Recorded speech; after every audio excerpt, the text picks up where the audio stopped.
Hola, ¿qué tal mis queridos jurisconsultos?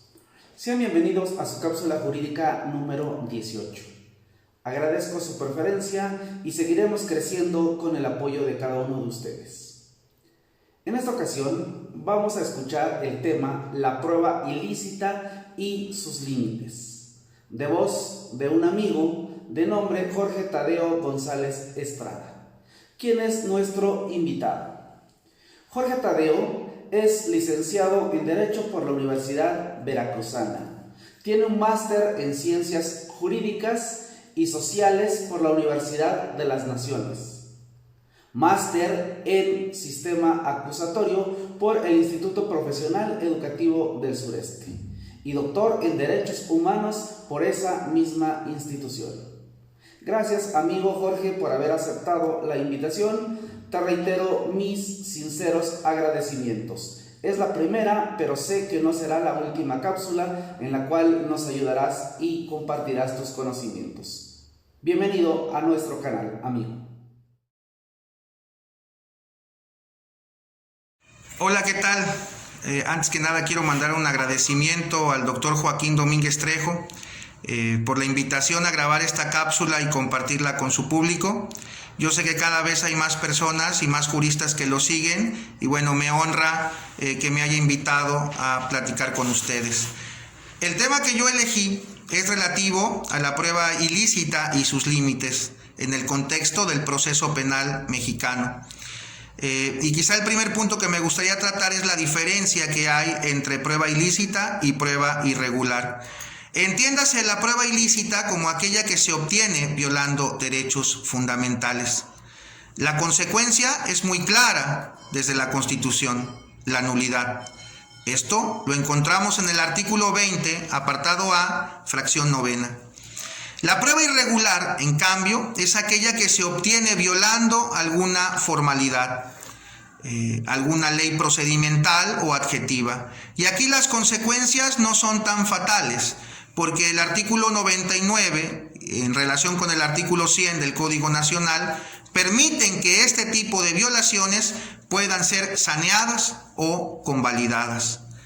Un punto importante también es el del efecto reflejo de la prueba ilícita. ¿Qué quiere decir esto? Que la nulidad no nada más alcanza a la prueba obtenida directamente de la violación a derechos humanos, sino que también alcanzará a la prueba derivada, es decir, a la prueba indirecta. Ambas, tanto la prueba directa como las pruebas derivadas, tendrán la misma suerte, es decir, la exclusión o la nulidad dependiendo de la etapa en la que nos encontremos. Podemos encontrar dos sistemas en torno a la regla de exclusión de la prueba ilícita, un sistema norteamericano y un sistema europeo. Las características, desde mi óptica, más importantes son estas. En el sistema norteamericano, la regla de exclusión no se encuentra en la Constitución. 2. La finalidad, el llamado efecto disuasorio. ¿Por qué en el sistema norteamericano se prohíbe la prueba ilícita con la finalidad de disuadir a las policías de que sigan realizando estas prácticas? Mientras la policía identifique que toda esa prueba que está obteniendo no puede ser utilizada en los juicios, no es admitida, tendrá que corregir su actuar. Pero esto puede resultar peligroso, porque en el sistema norteamericano han existido precedentes en donde se ha admitido prueba a policía que actúa de buena fe. A la policía le entregan una orden de cateo, bueno, entra al domicilio, tiene su orden, está actuando legalmente. Después se establece por un tribunal de mayor jerarquía que esa orden de cateo librada por el juez era ilegal. Bueno, como la finalidad de la prueba de la regla de exclusión es disuadir a las policías y la policía actuó de buena fe con ese documento, entonces no tiene sentido excluir la prueba.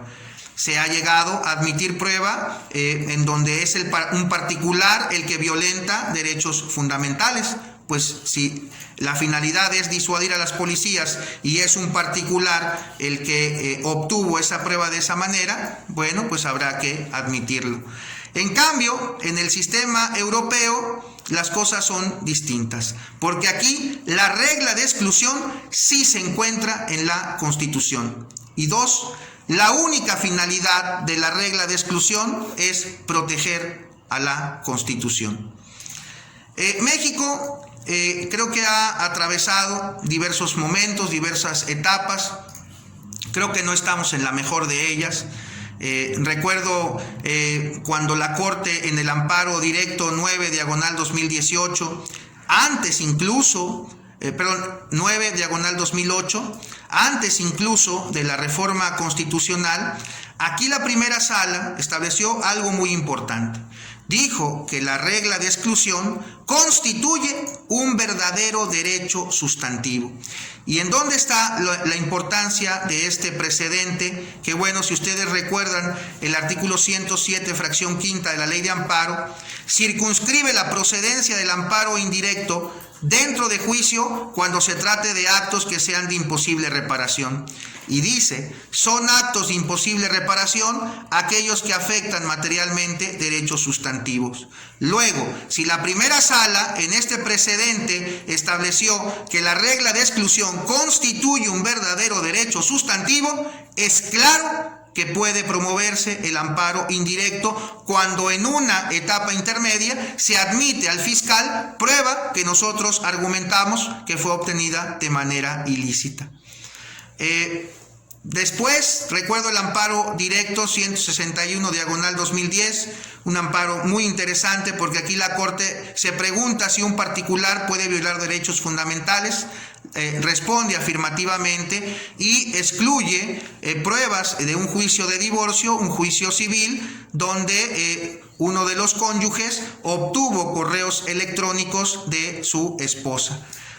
Un precedente importante para los en la temática que hemos estado tratando. Y así la Corte endurecía sus criterios hasta que llega el amparo en revisión 338/2012, porque aquí la Corte, la primera sala, admite que el derecho a la exclusión de la prueba ilícita tiene límites, tiene excepciones. Y da como ejemplos, dice, de manera enunciativa y no limitativa, a la fuente independiente, al descubrimiento inevitable y al vínculo atenuado. Creo que la fuente independiente es entendible. Pensemos que llegamos a cierta información con una prueba ilícita, pero podemos llegar a esa misma información por otro camino. Me parece que al no haber conexión, esto debería de admitirse. No me parece ni siquiera, al menos a mí, que sea una excepción. Pero donde empiezan los problemas es sobre todo en tratándose del descubrimiento inevitable. El ejemplo que maneja la doctrina norteamericana es unos policías que están buscando un cadáver que presuntamente está enterrado en un terreno. Hay policías, hay sabuesos, pero bueno, a un jefe de la policía se le ocurre que es más fácil torturar al imputado para que diga en dónde está el cadáver. Lo torturan, él dice dónde está, encuentran el cadáver y posteriormente él dice, bueno, el hallazgo del cadáver es ilícito porque a mí me torturaron. Cuando esto llega a un tribunal estadounidense, pues dicen, tiene razón el imputado, se violó su derecho a no ser torturado, pero no obstante, tarde o temprano la policía iba a encontrar el cadáver. Era un descubrimiento inevitable. Esto, trasladado a México, es muy peligroso. Ha habido precedentes, desde mi óptica, desafortunados y que bueno, yo nunca he estado de acuerdo en estas excepciones. Si ustedes leen ese amparo en revisión 338/2012, si lo pueden leer, se van a dar cuenta que cuando la Corte admite esas excepciones, solamente lo hace a través de una nota al pie de página, cita unos criterios norteamericanos, unos textos norteamericanos, en inglés incluso, pero nunca justifica por qué en México se deben admitir cuando desde mi óptica nosotros nos acercábamos más al sistema europeo y no al sistema norteamericano. Pero bueno, otra de las excepciones es el vínculo atenuado. Mientras mayor distancia hay de eslabones entre la prueba directamente obtenida con violación a derechos fundamentales y la prueba indirecta, mientras más eslabones o más tiempo pase entre la obtención de la segunda y la primera, bueno, esto puede ser admitido. ¿Por qué? Porque el vínculo se ha atenuado.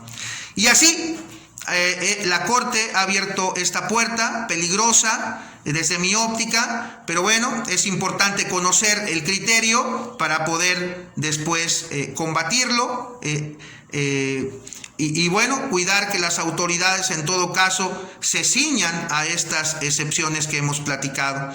Espero que la charla haya sido de su agrado. Una vez más agradezco al doctor Joaquín Domínguez y bueno, un abrazo para todos.